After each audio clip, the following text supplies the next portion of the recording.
You know how I got land? I was homeless. And I used to fish all the time. I wasn't fishing playing, I was fishing catching fish because I drive to a rest area because I kept charcoal in my trunk. And when I got to them little grills on the side of the rest area, I'd take my charcoal and I'd fry my fish. But I was always fishing somewhere illegally because I ain't own no lake or nothing. And I catch a string of bass, probably get 6, 7 on there. Hey, what are you doing over here? Get away, get out of here. I pull my string up. Hey, them fish don't belong to you. Let them fish go. I got to take all them fish off the hook and throw it back in the water. He didn't know, man, that I'm trying to eat, but I can't break no law, so I got to go on by my business. So first thing I said, I told God, I said, when I get me some money, I'm gonna buy me a piece of land. Because I just want a piece of land where can't nobody run me off. You don't want to be the leader. Go ahead and be the armor bearer. I promise you. Armor bearer, you in the same arena that I'm in without the responsibilities that I have. You don't want this life, but if you do want this life, if you do want a phenomenal life, you must have an anchor. One of my anchors is the Sabbath. Like I don't get to make stuff up. It's like, yo, this is my anchor. I'm sticking with it. Right, wrong, or indifferent. Malcolm stuck with it. Malcolm didn't leave until it was like, yo, you out. He was there, he stayed, regardless. So one of the things I want you to identify for me while you're here, especially if you're with somebody, what's your anchor? What are your non-negotiables? What are those things that you know? Look, I see dudes, and again, I'm not trying to be disrespectful, fellas, but I see dudes who were like, at best, you were average at high school. You were not the most likely to succeed. You weren't necessarily the most likely to be, you know what I'm saying? Like, what do they call my man? What is it called? The king and queen of the school, what do they call that? Prom king, prom queen. You wasn't on that trajectory. What you want. Is it giving you what you want when you look toward the future, when you look at all that's going on out here? Is there someplace within yourself you say, hey, I know I need to be out there in that arena. I know I can do more than what I've been doing. I know there's some great music that I have within me that I haven't brought out here yet. Is that something that you begin to look at within yourself? See, I say if you look at your life, and if you're not getting what you want, you owe it to yourself to do something differently. So I messed around and got my first piece of money. I got me a check for about $115,000. So first thing I did, went to Dallas, Texas, said I'm buy me some land. I found a piece of land, I thought it was perfect. Had a fishing lake at the end of it because I love to fish. I said, man, this piece I'm gonna buy right here. Let me talk to somebody. I was with a real estate agent. I said, how much is this? He said, it's $250,000. I can't afford this.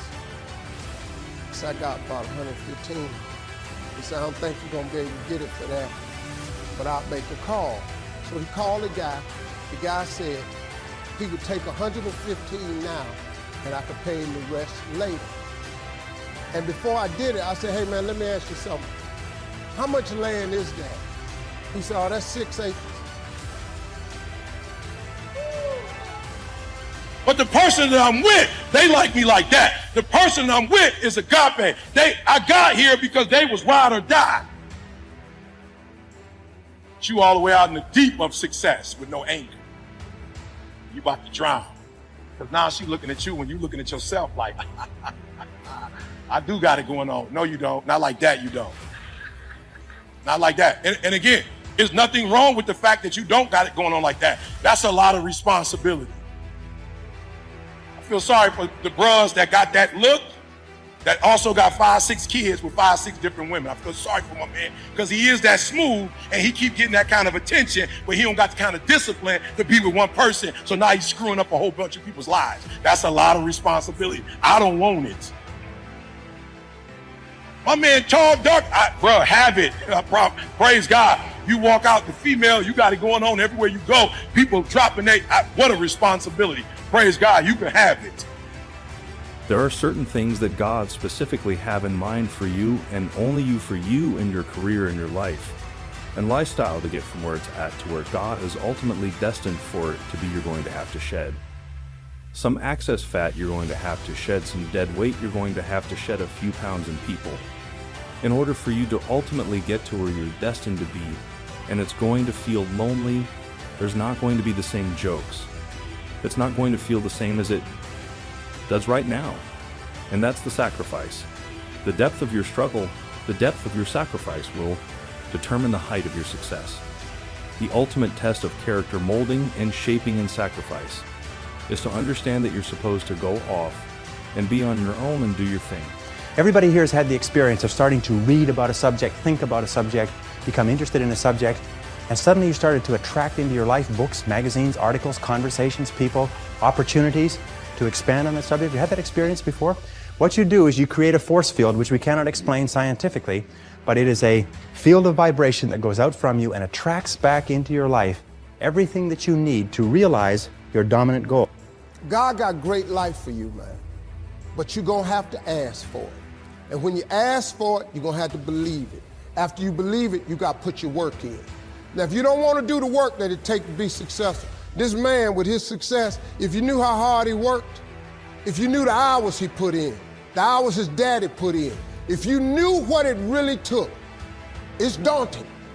It's days, man, where you go, whoa, what is this I'm trying to do? But you got to hang in there. See, getting what you want is up to you. How you get there, that's up to God. See, the problem with you is you trying to figure out how to do something. Listen to this. The how-to ain't none of your business. The Bible don't tell you to figure nothing out. It say ask, believe, and receive. Now, see, you keep going down these churches, they keep telling you this, but you ain't listening. I'm asking you to listen. You can turn your life around if you change your attitude. You change your attitude, you change your altitude. Come on, are you hearing me? So do me a favor. Before we leave, I need you to know what your anchor is. Because you're watching CJ and I on the outside. You're not watching. Let me tell y'all something. You are connecting with people because of money. That relationship is doomed from the start. It's a disaster. You done went in on some business stuff. Y'all done went in on some money. It's bound to disrupt. It's bound. But if you get with good people who have good intentions, who have a good heart, it's bound to blow up. What's your anchor? I had to get an anchor because I ain't had one. Well, I did have an anchor. My emotions made me make certain decisions and do things that wasn't even healthy for me. I was literally so stupid that I was living in an abandoned building at 16 because I was so emotional. Does that make sense? I just want to make sure y'all caught what I said. I was so emotional, so pissed, so want to do what I want to do, what I wanted to do, that I would prefer to be in a house that didn't have no water. I prefer not to eat on a regular basis. I prefer not to take a shower, to be in my emotions than be rational. Shine trying to sit on everybody else's sun. Sometimes we have to become our own sun, and ultimately end up doing our own thing, embracing the new seasons of our life. Your boat is at capacity. All of us, we all had our test. God gives us our test. It really show how strong we really are, tests that we don't even know. Maybe losing our parents at a young age. I may be losing somebody that affected our family, whatever it may have been that may have affected us. It may be us for me in a matter of years, that's what has really come to overcoming the adversity in life.